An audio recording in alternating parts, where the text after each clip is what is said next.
Hi, everyone. Al Harris here.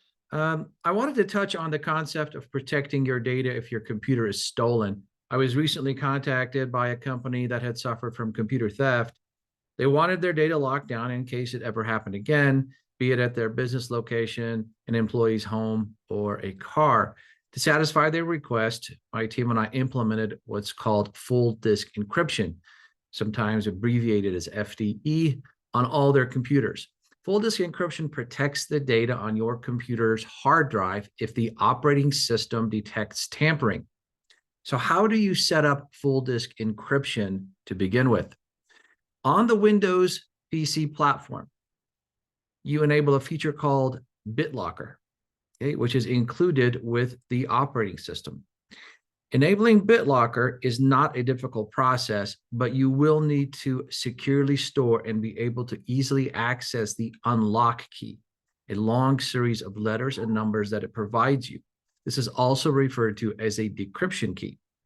You may be prompted for this key when you least expect it, if the computer detects tampering, such as if you or a repair technician, for example, attempts to boot the computer with a flash drive or bypass the operating system standard login procedure in any way. If you lose your unlock key and you are prompted by the computer to enter it, you will not be able to use your computer unless you wipe it and start over. So you'll want to have a reliable backup, which of course you should have at all times anyway. Remember, the operating system will err on the side of caution and prompt you for the unlock key if there is any indication of tampering, even if it's a false positive. So how often does this false positive scenario happen? Well, for a vast majority of people, it's very rare. Now, where does the computer store the unlock key, otherwise known as a decryption key, so it's secure?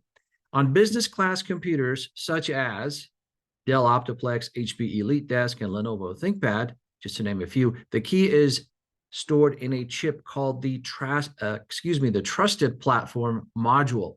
If your computer does not have a Trusted Platform Module, the key will be stored on the hard drive. And since that's less secure than a Trusted Platform Module, you'll be prompted for an unlock password, which is something you set when you implement Bitlocker and enter each time the computer is booted. So if you're about to get a new Windows-based computer and you want to use Bitlocker, you might as well get one with a Trusted Platform Module. Okay. One more note about Bitlocker on the Windows platform. While Bitlocker is available on the Home Edition of Windows, the implementation is much better on the professional editions, so I recommend Windows 10 Professional or Windows 11 Professional. Now let's move over to the Mac side. On Mac OS, full disk encryption is provided by a feature called File Vault. Okay, that's also included with the operating system, just like the counterpart on the Windows side. The process is basically the same. You enable it and store the unlock key in a secure, accessible location. That's all I have for you today. Remember to protect your data in case of computer theft with full disk encryption, sometimes abbreviated FDE, because getting hacked is a terrible thing. See you next time.